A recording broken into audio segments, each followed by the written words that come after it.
So we'll call this meeting to order and we'll start with the Pledge of Allegiance. I still have paperwork. I pledge allegiance to the flag of the United States of America and to the republic for which it stands, one nation, under God, indivisible, with liberty and justice for all.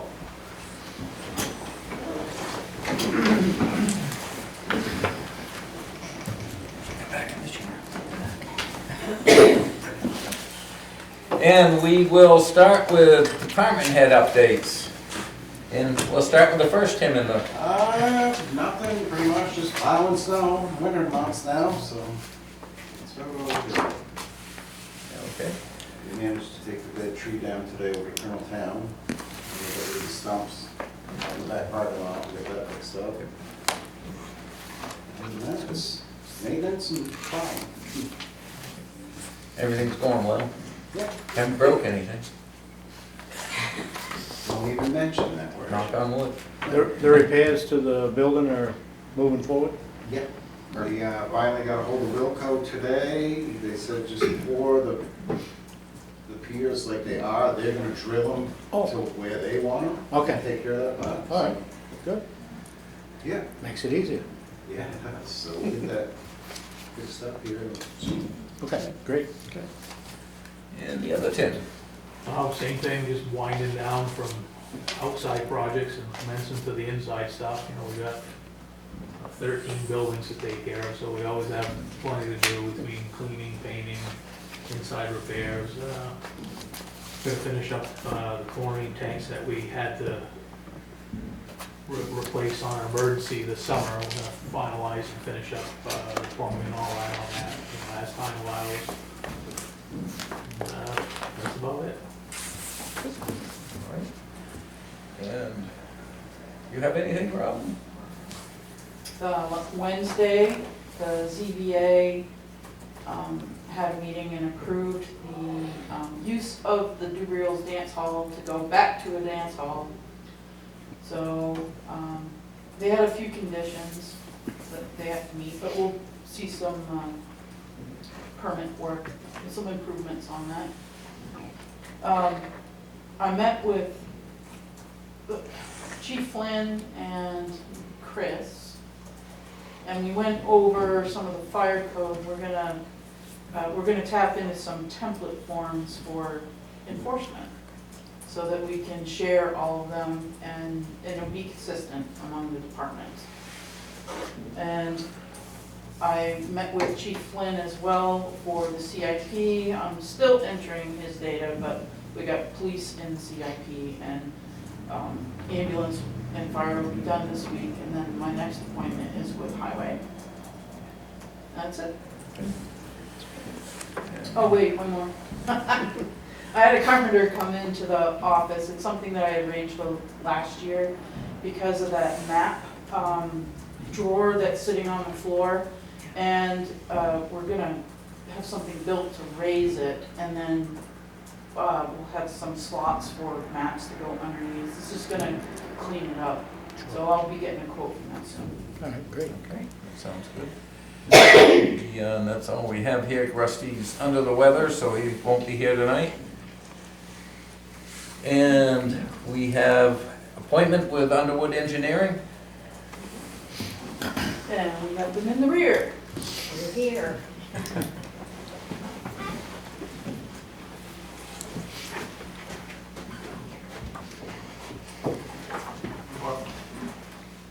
This is Margaret, this is Dave.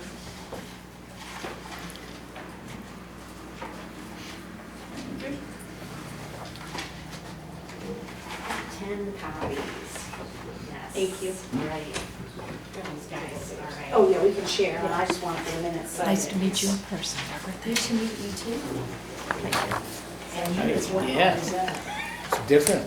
Yeah. Better than on Zoom. Yes, right. I think so. And I have an extra. Oh, well, there you go. Here, Well, look at that. We don't have to share. All right, where should I stand for camera? Right there, in the center there, There you anywhere. go. All right, perfect. Yeah, this is good. I can see everybody. Okay. My name is Margaret Blank. I'm with Underwood Engineers. And this is our wrap-up presentation for the Water System Asset Management Program update. Also joining me is Dave Cedarholm, helping me out with a lot of stuff. And Caitlin Curtis from DES is here too. Oh, I totally forgot. Hey, hi. Yeah. She's gonna keep me on track. So this asset management program update was funded by an $80,000 grant, an ARPA grant, provided by the New Hampshire Department of Environmental Services. I'm not sure if I broke this out, but part of this was Underwood's contract to do some of the data management items. And there was another, I want to say 20,000 or so for equipment.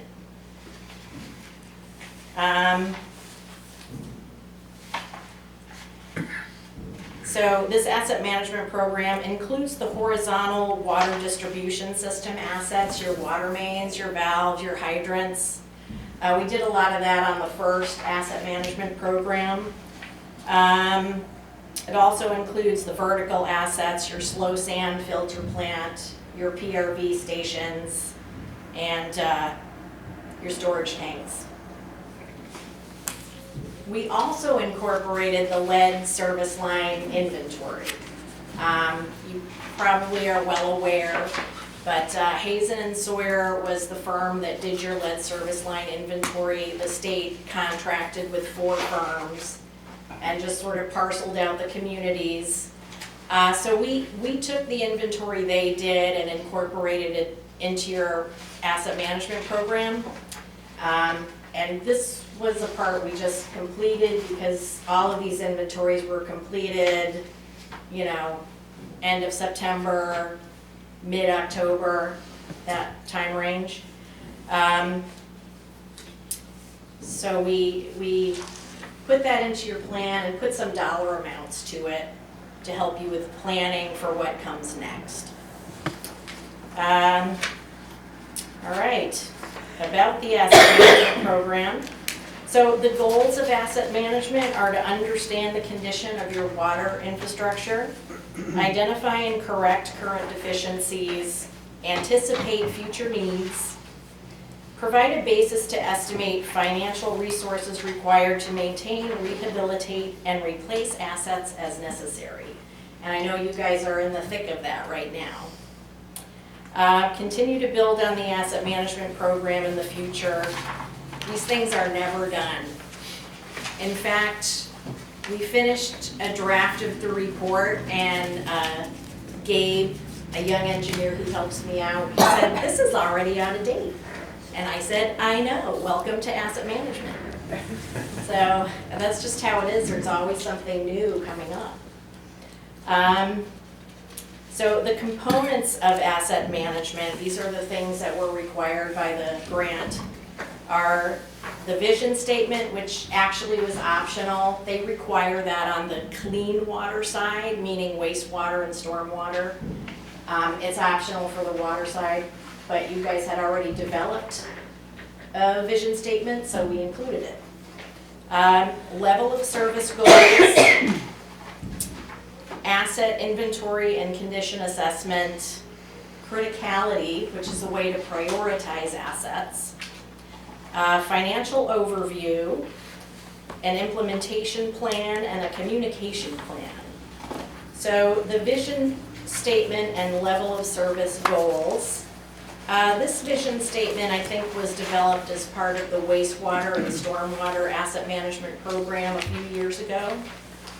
And it's use asset management to achieve better communication both internally and externally with the town select board and the community. The definition of level of service, that varies depending on who you ask, but DES has kind of a nice discussion about smarter goals, and I sort of like that. It's very concrete. So smarter goals That's an acronym that means specific, measurable, achievable, relevant, time-based, and you evaluate and redo. And I made a nice little graphic. Very proud of that. So some of the goals, so we had a level of service workshop, I think this past April, and some of the goals that came up were to continue water system upgrades, the new water storage tank, water distribution system upgrades, including Summer Street, Page Hill, Bunker Hill, and Elm Street. Tracking customer service interactions, things like trouble calls and tie-in requests. Update the rate model every 5 years or as needed. We actually did a rate model as part of this asset management program, and I think that was very useful. And document inspection and maintenance activities. Not that they're not documenting it, it's just that a paper-based system, it's very hard to keep track of things, it's hard to fish data out of it again. So water inventory and condition assessment. So I'll talk a little bit about horizontal versus vertical assets. Horizontal assets are typically your buried assets such as water mains and valves. Your vertical assets are like your slow sand filter, treatment plant, your PRV stations, and your storage tanks. So we have a table that summarizes your horizontal assets. You've got over 135,600 linear feet of distribution main. I don't know if you knew that, 26 miles. So a lot of pipe in the ground. 882 service lines. We think there's a discrepancy between what Hazen and Sawyer came up with and what we came up with, you know, maybe somewhere in the middle. Over 250 gate valves, 7 air release valves, most of them are along the transmission main, and 142 hydrants. Your vertical assets, the Garland Brook intake and slow sand water treatment facility, the PRV vaults, and the 2 storage tanks. So when we prioritize these assets, we typically assign 2 scores to them. I've got the little square graphic with 4 sections on it. But we score them by probability of failure, which is based on their condition, their age, how functional are they. You might have an asset that's in great shape and it's not that old, but it's not sized right and it's not working right. The other dimension is impact of failure. What happens if this thing breaks? You know, what are the consequences of that and how serious would that be? So we assign a score of 1 to 5 on each of those dimensions. For the purposes of the asset management program, there's not always a lot of condition information, especially on water system assets. There's usually more information available on the wastewater side because you can put a camera down the gravity main and see what's going on. You can't do that as much with the water mains. So that's usually something that's based on break history or something like that. But so anyway, for probability of failure, if we don't have condition information, we fall back to age. How old is it? What is its estimated useful life? And how much useful life does it have left? When you multiply those 2 scores together, you get a risk score, and that's what we use to rank your assets from the highest score to the lowest. Oh, and we put them in the different categories on that square matrix. So on the next page, there's just a summary of the assets by their criticality, and I just included the highest risk and priority renewal in here. And I didn't detail the water distribution assets because that would take up a bunch of slides. So I just added a summary in there. But on the vertical side, we had things like, you know, some of the shorter lived equipment at the treatment plant, the flow meter, the sodium, you know, the sodium hypochlorite equipment, things like that tend to be shorter lived, so they're gonna pop up on your list more frequently. And I included slow sand filter media in there because I don't know if that's ever been changed out since the plant was built. I just did one of these for another client, and they just changed out their media on a plant that had been installed in the late 90s. So it lasts for quite a while, should last for quite a while.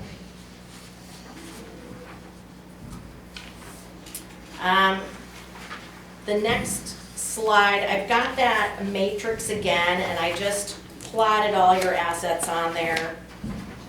It looks like, you know, I call it the speckle chart. So that's just kind of shows you what you've got, especially in that red and orange range. And usually the goal is to kind of move that down so you have less up there and more in the blue-green area. The financial overview. I always provide people with kind of a cost estimate of what all of their water system assets are worth. When you look at a balance sheet, especially on a system that has as many older assets as Lancaster does, it can give you a little bit of a distorted perception because everything's depreciated. So you don't you lose sight of the value of it, I think. So I try to assign a replacement value to all the water system assets and kind of summarize that for you. I came up with $77 million. So a lot of people are surprised when they see that, but I think you guys have sat through a few of these presentations, so you're used to it. So Robin provided us with a capital project summary, and we use this to incorporate into the rate model, which was done by Megan McCowan and Desmond Kager from Underwood. And they recommended to you guys, or actually they gave you 3 scenarios. The first one was just a base, what is it gonna take to keep up with rising costs? The second one was the base plus the capital projects you already have planned. And the third one was the base plus your capital projects, plus we put in some amount that we came up with from the asset management program for, you know, projects that maybe weren't on the radar. The one thing that's not included in here is the level of service, not the level of service, the lead service line, the potential replacements and identification costs associated with that. We'll get to that in a minute. So what does this represent? Like, just on base, 2024, 602, what does that represent? I think the 44% is a 44% increase, and the 602 is what that increase would, how much a single family ratepayer would pay if you increased it to that amount, by that amount. On an average number of gallons Yeah, it's something calculation. like, yeah, exactly. Okay. Oh, Charity, we'll have fun looking at this. Well, I think you guys have actually already approved a rate increase that was slightly more than what we actually recommended. I think we recommended something like $6.44. You guys went We went to 650. You guys went to $6.50. And you know, I know it's painful and hard to do, but it, you know, it's long overdue and you do have a lot of projects There's coming a lot up, of so. arithmetic going into that. Yes, a lot of arithmetic and a lot of back and forth. We mathed it, we did some mathing, yes. Yeah, good. Yeah, I was very pleased to see that. You guys really like took it and ran with it. And that's kind of what we're always hoping when we develop something like that people are gonna use it and build on it. You know, I mean, we're still here if you need us, but. All right, the lead service line inventory. So we were a little bit flummoxed. I think Hazen and Sawyer came up with 12 or 1,300 service lines. Our count was 882. We went with the 882 for now because that's what matches up to the customer list that we have. But you know, it's possible that there's a certain number on the system side and then they kind of branch off on the customer side, and maybe that's where the discrepancy is. I don't know, I guess we'll all have to keep digging into that. But anyway, so when the state's looking at this, and the EPA as well, they're looking at the system side, which is from the water main to the curb stop, and then the customer side from the curb stop to the meter. So you're looking at two separate components there. Trying to assign a material based on documentation that might be available. Lancaster has a lot of tie sheets. Unfortunately, as I recall, a lot of those tie sheets don't have material information, but a lot of them were dated and do have age information. So I think some were ruled out based on that. Some were ruled out based on the upgrades that were done in the 1990s and I think 2000, you know, and more recent than that. So you've done some recent work on your water distribution system. And then on the customer side, they had some meter changeout forms to go on, which had some material information, I believe. Anyway, as part of this, they also classify the entire service line. So if any portion of the service line is unknown, the whole service line is unknown. If it's all considered, if both sides are non-lead, then it's considered non-lead. If either side is galvanized requiring replacement, then it's all considered. So that's just a breakdown of that. That's a summary of that inventory. So we tried to put some numbers to this because,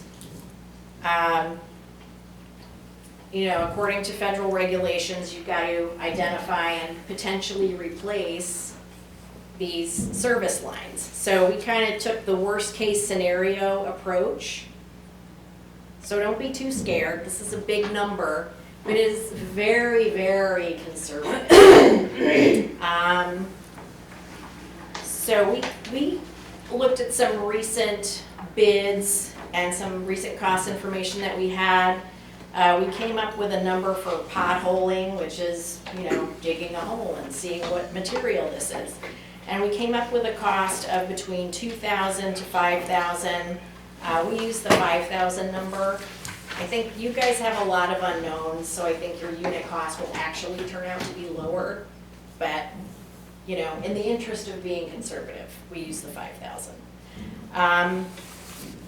You know, and that is what you need to do if it's unknown on the system side, if you don't have any documentation. If it's only unknown on the customer side, you can figure it out by going down in the basement. Most of those you already have documented with meter changeout forms, so I don't recall there being too many of those. But I just, you know, I was assuming that would be done by in-house staff, and I just put a number of $200 per service line for setting up the visit, getting somebody out there, and so on. The estimated cost to replace an entire service line, you know, we found on average is $20,000, and of course that, you know, that's gonna vary a lot based on where it is. If it's on the same side of the road as the water main, it probably won't be that bad. If it's not a long run, it probably won't be that bad. If it's on the other side of the road and it's a long run, it might cost quite a bit. And, you know, it also occurred to me that, you know, some of these service lines might overlap with the water main projects you're already doing. So there might be a possible potential savings there. So when I put all the numbers together to replace the galvanized service lines, I came up with 1.3 million, 20,000 per service line. Non-lead, there's nothing to do there except for the verification. And unknown, that depends on, so if you've got to dig it up, like I said, we estimated 5,000. If you just got to go down in the basement, that's $200. When you add that up, I came up with almost 17 million. So there's a lot to dig up. Then EPA is going to require you to verify 20% of the knowns, the non-leads. I assumed $5,000 each and came up with $140,000 for that one. But when you put all this together, it comes up to $18 million.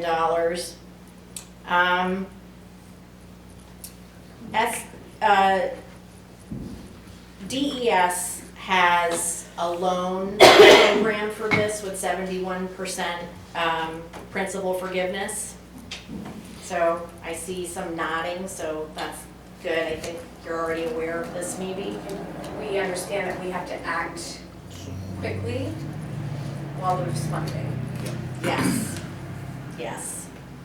The last I spoke with them, not that many communities had applied, but I believe some of the larger ones had, so. You know, and that's, you know, this $18 million number is big, but if you don't spend the money, you don't have to pay it back. So it's better to shoot a little high, I think, get what you need, and get the principal forgiveness that you can to kind of offset the cost. So the take home on that would be the remaining 30% is on the users. Yes, So that's the 5 million. that's the 5 million. Yeah. But I'm thinking, like I said, some of this might overlap with your water main projects. So I So, think,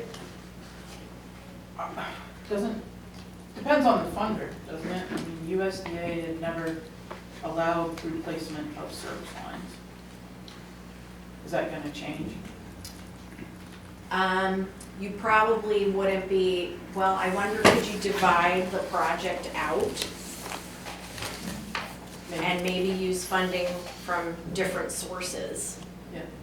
Well, you know, Summer Street's gonna be congressionally directed spending anyway. Okay. So I think that we could probably wrap service lines into that, depends on, since it's EPA stag money in the first place. Mm-hmm.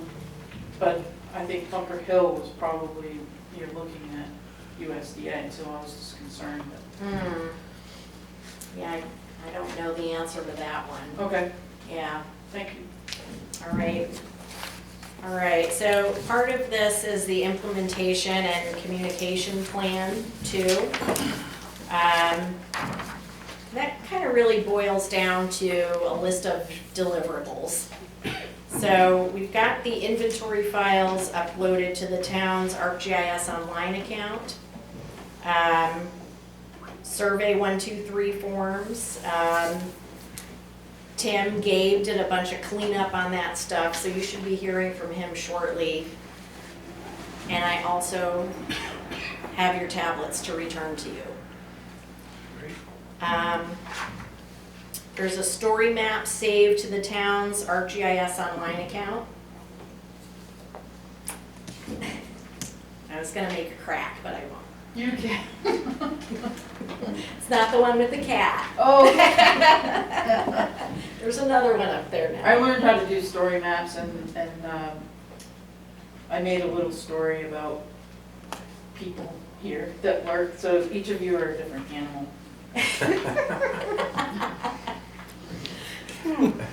It's adorable.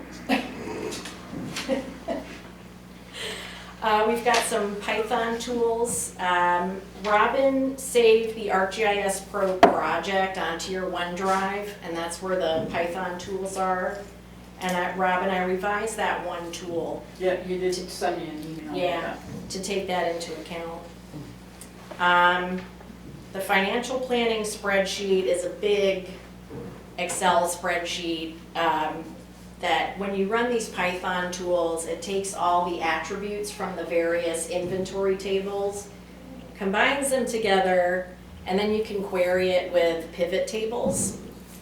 You know, Excel is kind of nice because everybody has it and almost everybody knows how to use it, and that's sort of why we landed on that.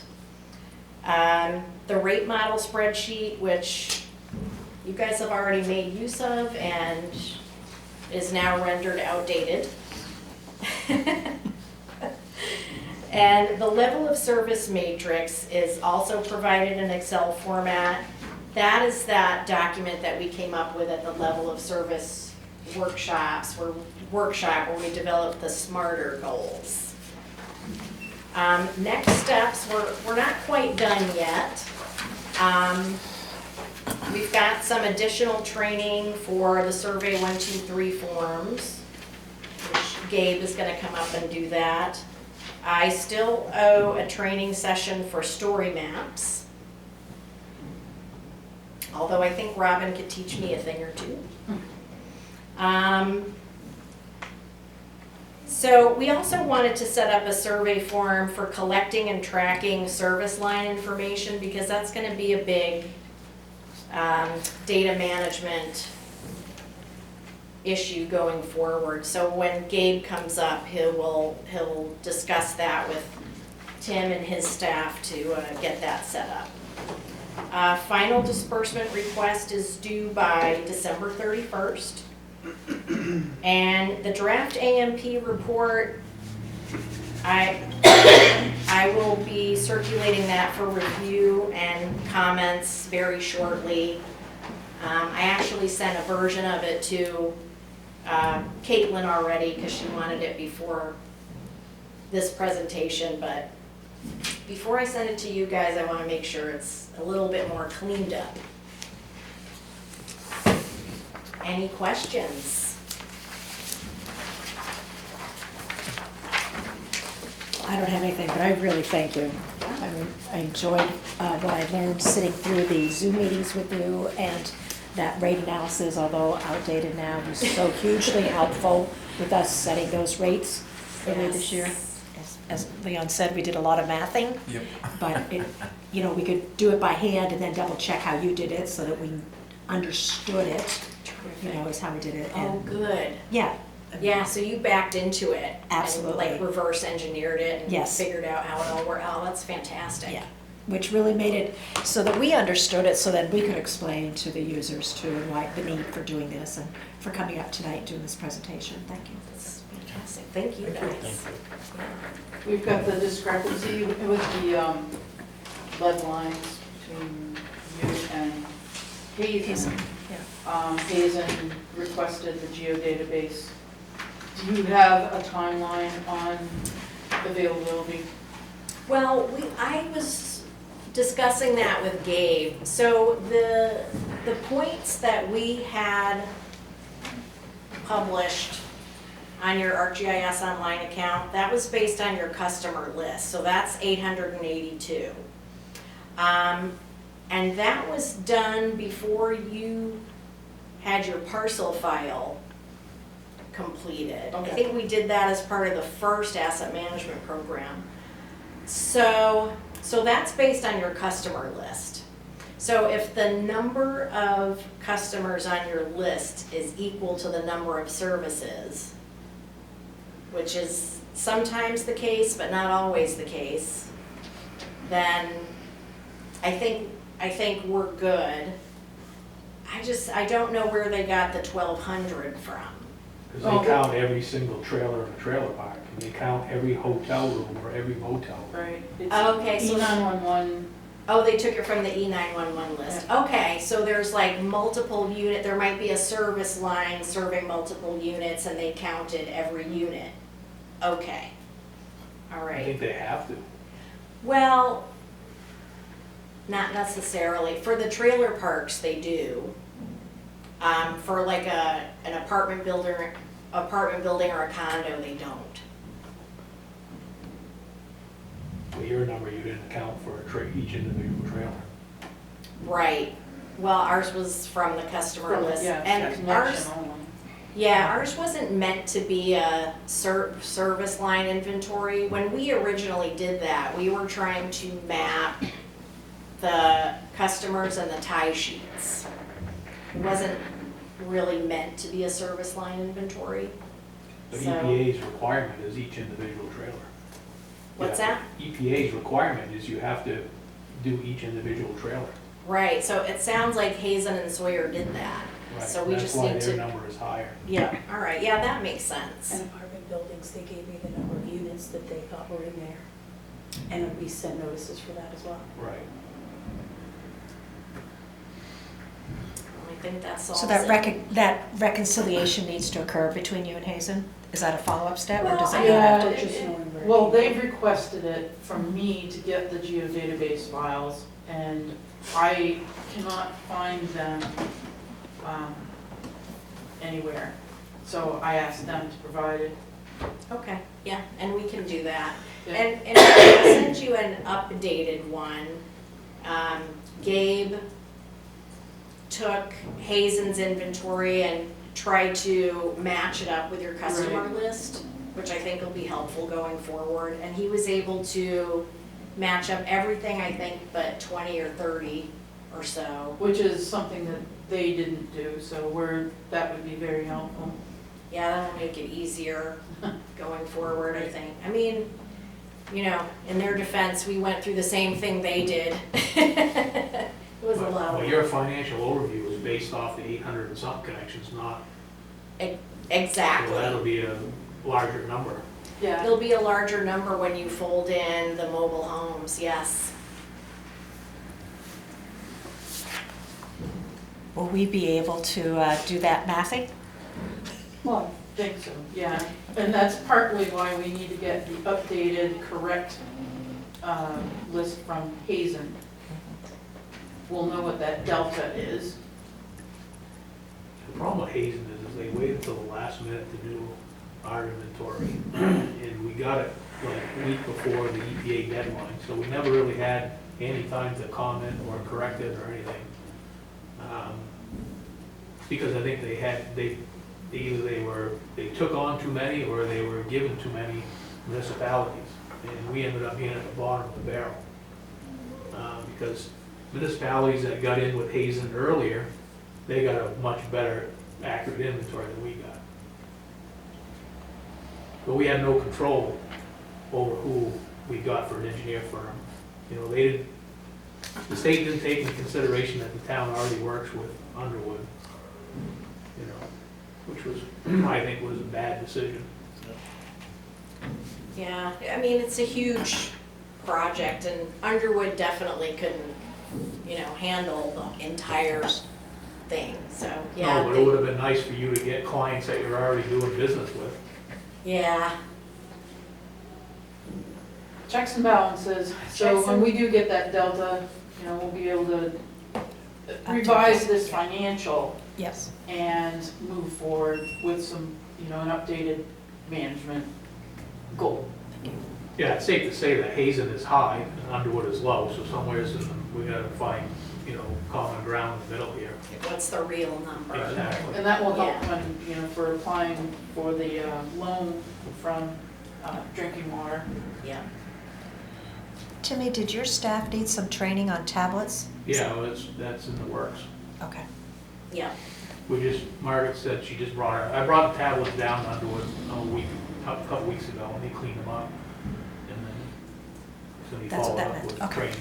Yeah, there were some software updates and things like that, and he also cleaned up the account. There's a lot of, debris on there from all the asset management things we've done over the years, so he did some cleanup, got rid of some old draft files and things like that, so it's easier for you to find things. And then you're going to build a template, from what I remember, of documents for services or something? Like I just Yeah, want. there's supposed to be a service line form in that, I would Mhm. guess.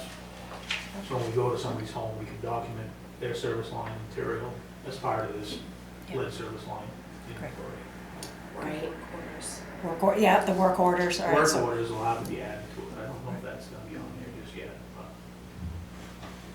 Okay. We're all good with that as I look between everybody? Yeah, Okay. Yeah. and we're just, Working on with the time restriction, things need to happen by the end of the year. And I'm trying to finish up the equipment line by looking for options to have a tough book or a tablet that has GIS so that he can go from wherever he can. Dave is actually going to review some of the quotes that I have so that we can make sure that we get the right features that we want. And then maybe we might have to purchase a mobile hotspot for him so that he can actually use it as he's doing them. Okay. All right. Thank you, Margaret. Thank you. Thanks for being here. Any further questions on that? Looks like we have one public hearing to accept unanticipated monies over 10,000. No. And it's the New Hampshire Clean Diesel Grant for $61,470. Thank you, Mr. Chair. This is funding from the New Hampshire VW Mitigation Fund from the New Hampshire Department of Environmental Services, Air Resources, Technical Service Bureau in the amount of $61,470 to support the purchase of an electric loader for the Lancaster transfer station.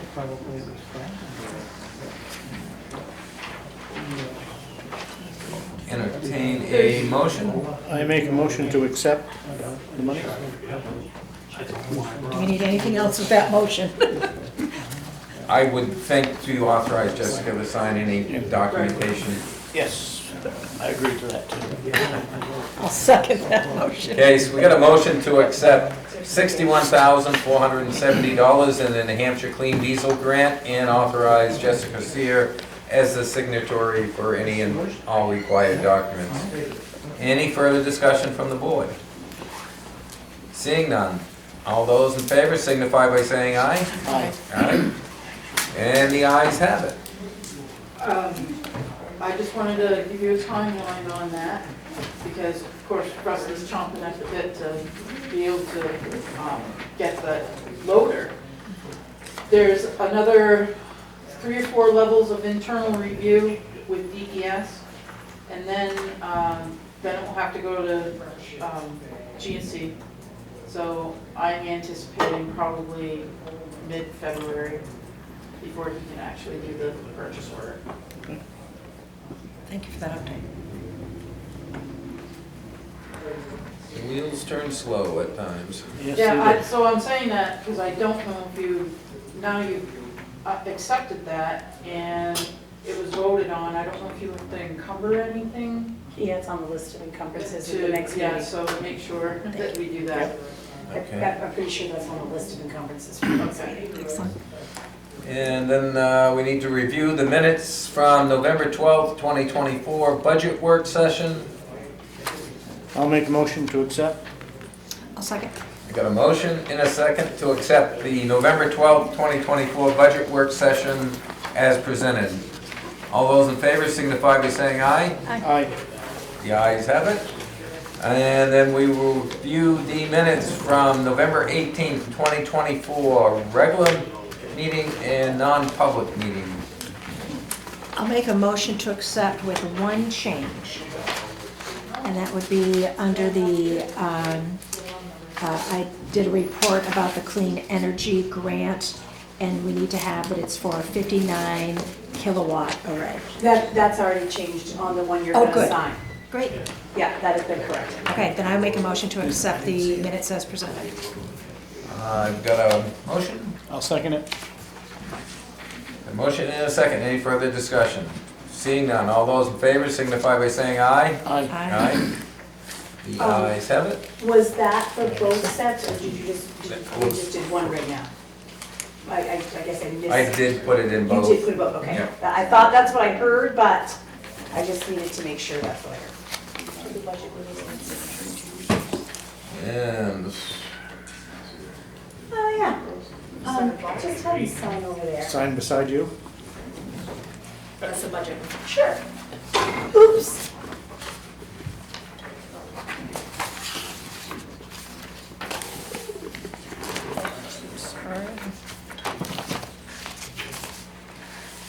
Sorry, I was just signature line, so. That's it. All right. That'll work.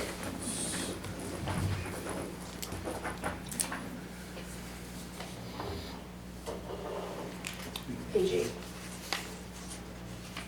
Page 8. Huh? Oh, for the update. and this is the one. I think it was on page 5. Oh, Yeah, we have a third set of need to sign? That's right there. Okay. this is non-public, thank you.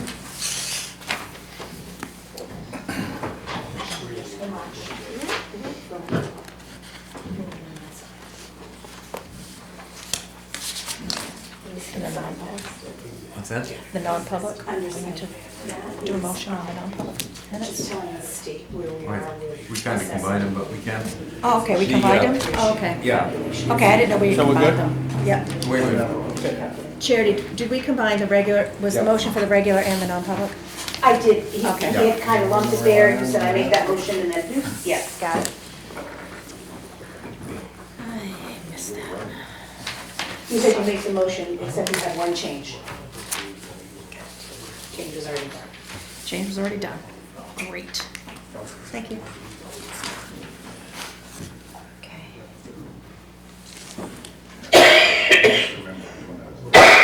Excuse me.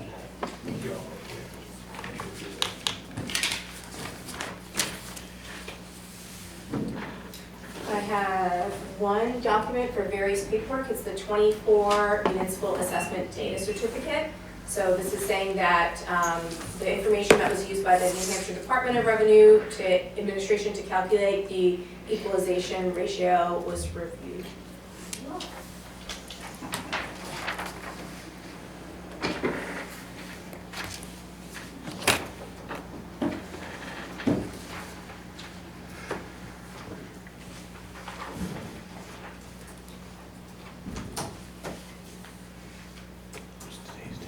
It is the second.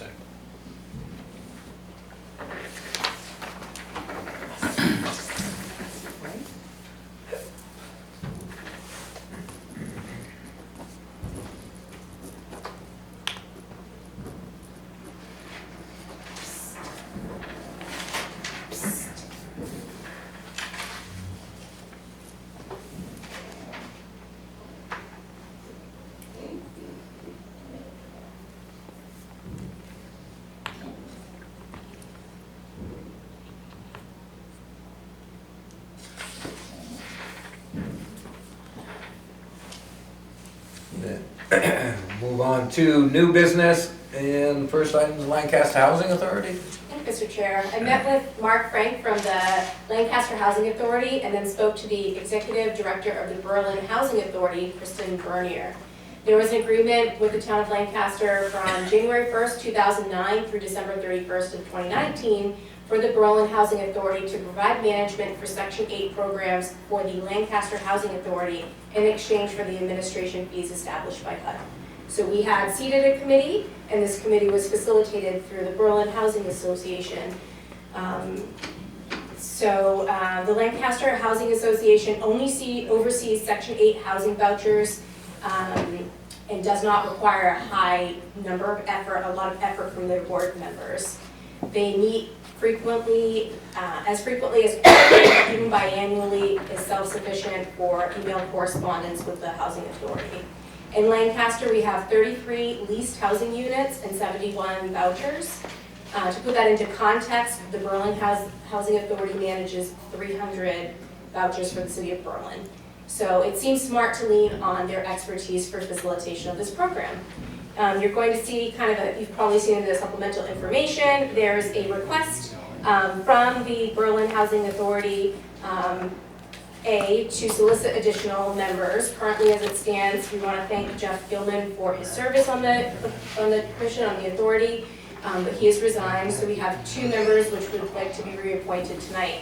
But in that, we need to solicit 2 additional members of the Lancaster Housing Authority so they can continue on to provide this information. So I wanted to bring this to your attention. I'll be posting it on the website, but we are looking for 2 volunteers who, if they want to contribute to better enabling folks to have housing opportunities in this area, it's a wonderful way for folks to contribute to this. So if they're invested in affordable housing, those types of options, this will be a great committee for people. So I will be looking forward to you tonight to request the reappointment of Karen Whitney to the Lancaster Housing Authority's board for the term of 1 year to end March 31st, 2016. She's been serving on the board since 2018 as a resident board member, and they appreciate her. We also would like to request the reappointment of Mark Frank to the Lancaster Housing Authority for the term of 5 years to end on March 31st, 2030. So he's been long-term standing on the board since 2016. He's very passionate about serving the housing needs for Lancaster. So I'd like to provide these 2 for you. So again, looking to reappoint these 2 committee members, and then we will be opening up seats. You want me to make that motion? I make a motion to reappoint Karen Whitney to the Lancaster Housing Authority Board for a 1-year term to end March 31st of 2026, and also to reappoint Mark Frank to the Lancaster Housing Authority Board for a term of 5 years to end March 31st, 2030. I'll second that. Motion and a second to reappoint those 2 board members. Is there any further discussion from the board? Seeing none. All those in favor signify by saying aye. Aye. Aye. The ayes have it. And then we have a waste hauling bid.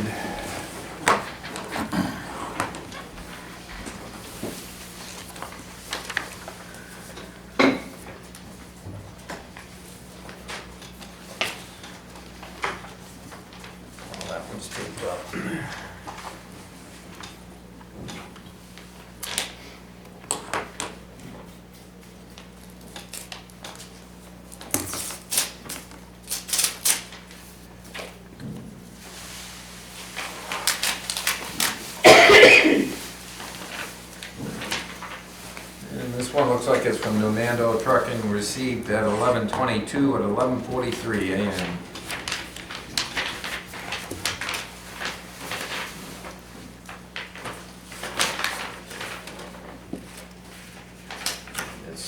There we go.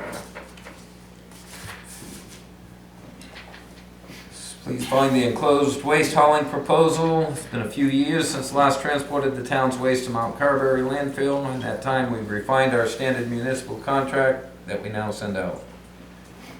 These are our standard municipal rates that we use on federal, state, local government contracts. We include the town-specific criteria requested. Many thanks for this invitation. Your needs are outlined for a 1/1/25 start date. If you have any questions, please feel free to contact us.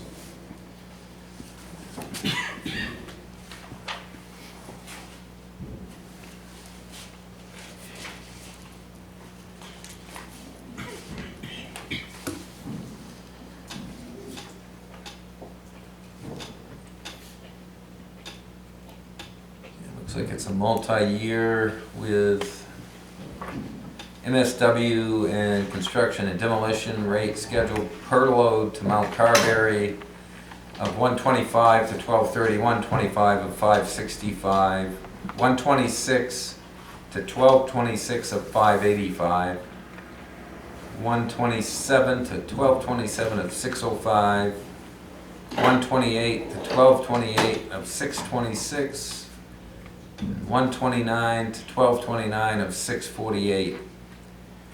And then there's fees for extra containers if needed.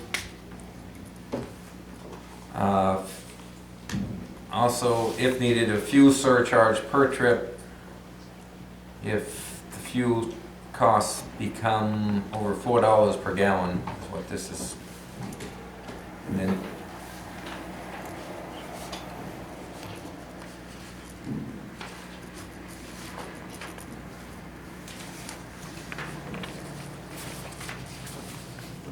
so there's the breakdown of the costs.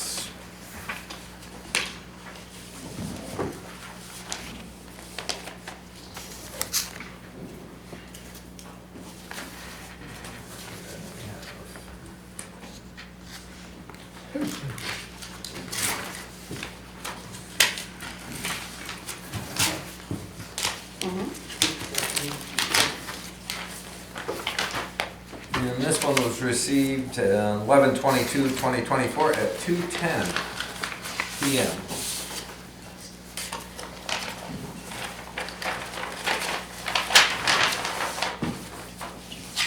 This one is from Casella.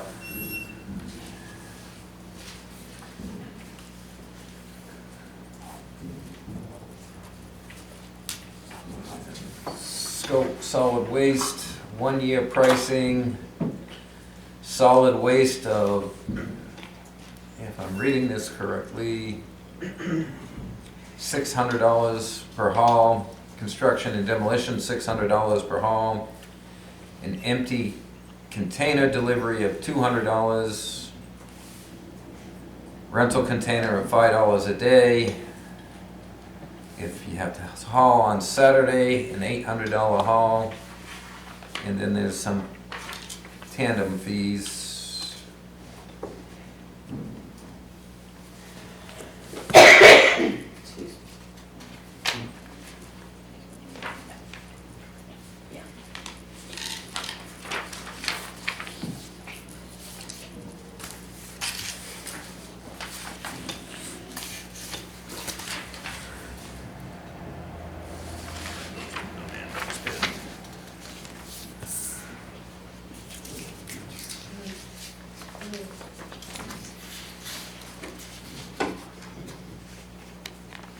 Did the RFP ask for multi-year? I could go print that for us.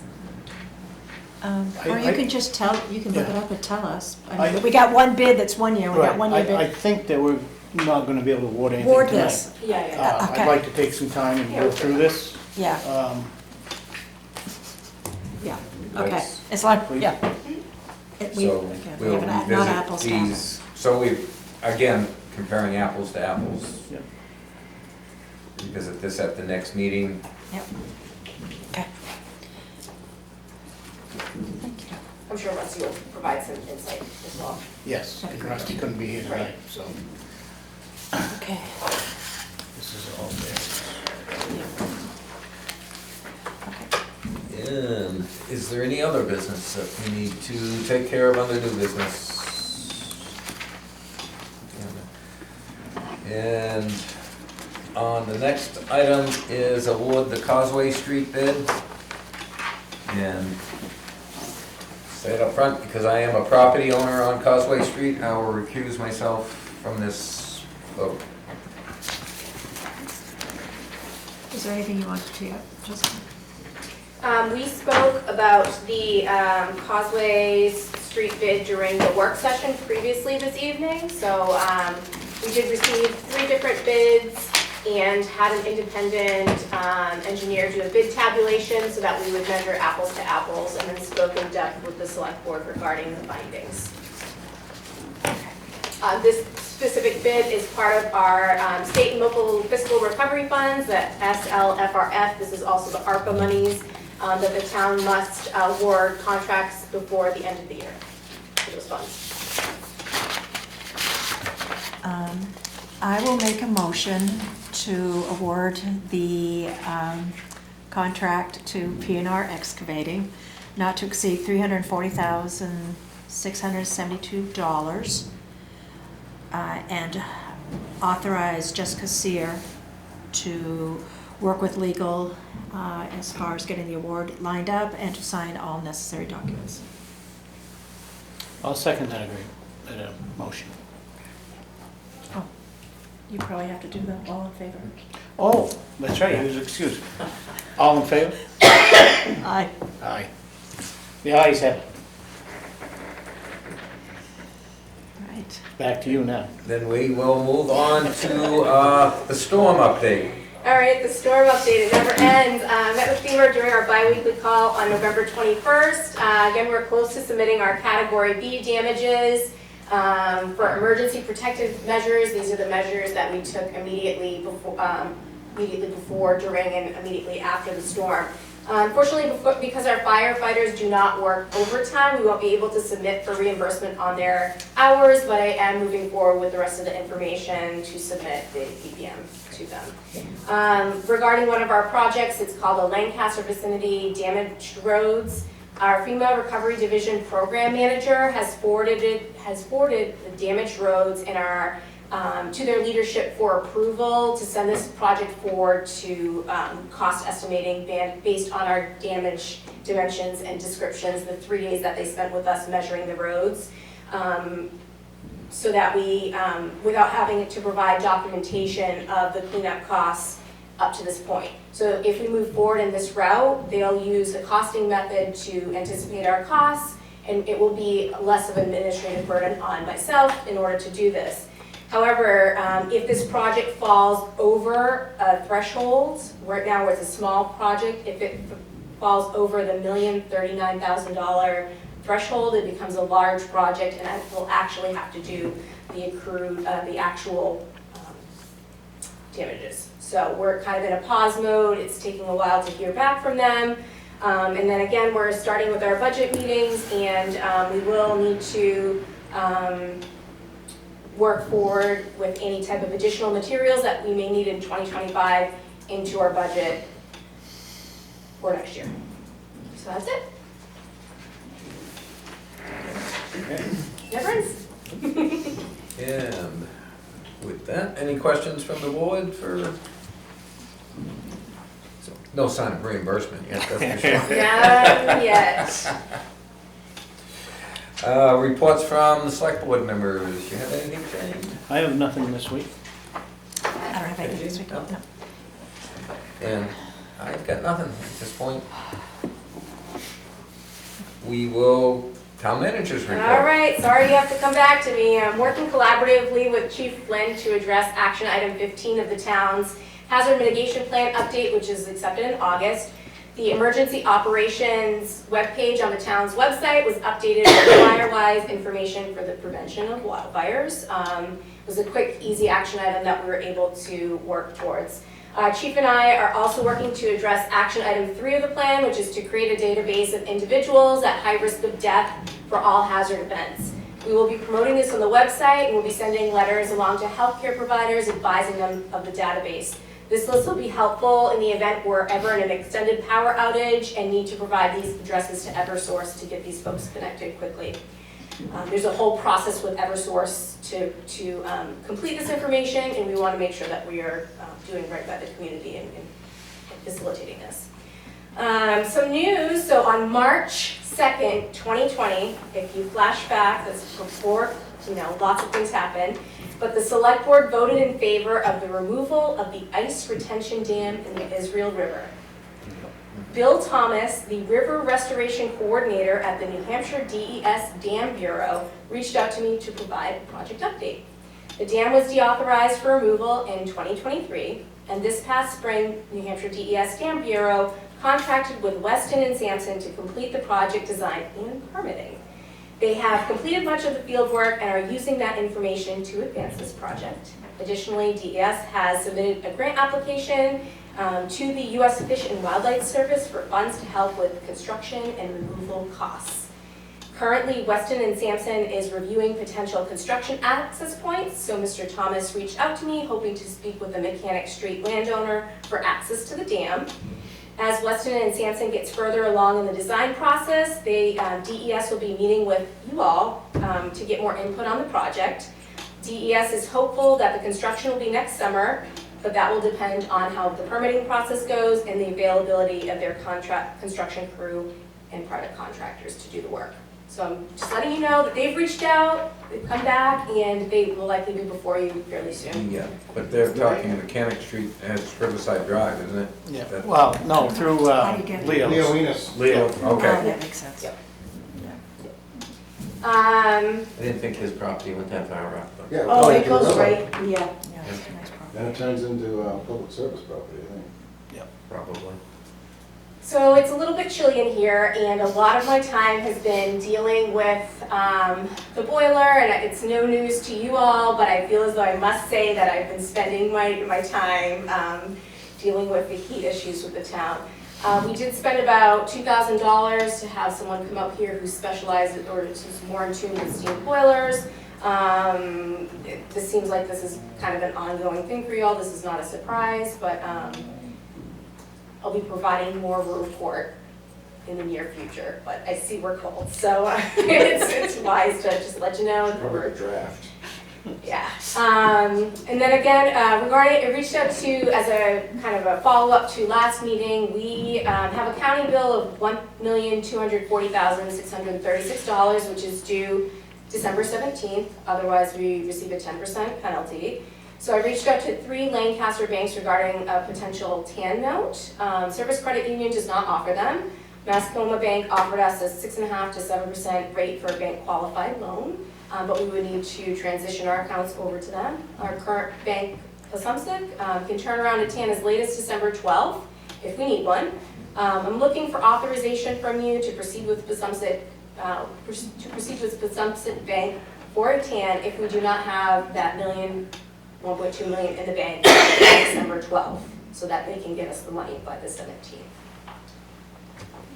Additionally, I will be, if we do not have to go, you know, if I do not need we do not need the note, I will do a little preliminary information in case we get into this type of posture in the future. You make the motion? I make a What motion. was, what was the rate through Pasumsic? 5.03. 5.03, okay. I make the motion that we allow Jessica Sear to move forward with the TAN note at the Pasumsic Bank For 1.5. for 1.5. If it's not received. If the funds, if we If don't you do have not receive the funds by that revenue, date. adequate revenue by December 12th. There you go. Is that right? Second. So we got a motion and a second for Jessica Sear to move forward with a TAN note in the amount of $1.5 million if the town does not have adequate cash by December 12th to pay the county portion of the tax. Sound right? Yep. Any further discussion? Seeing none, all those in favor signify by saying aye. Aye. Aye. Very good. That's it for me. Okay.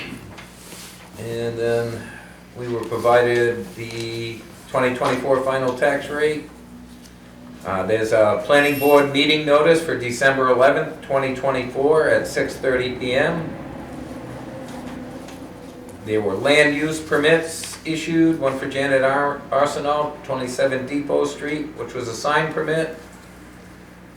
I think, maybe not. Solar array.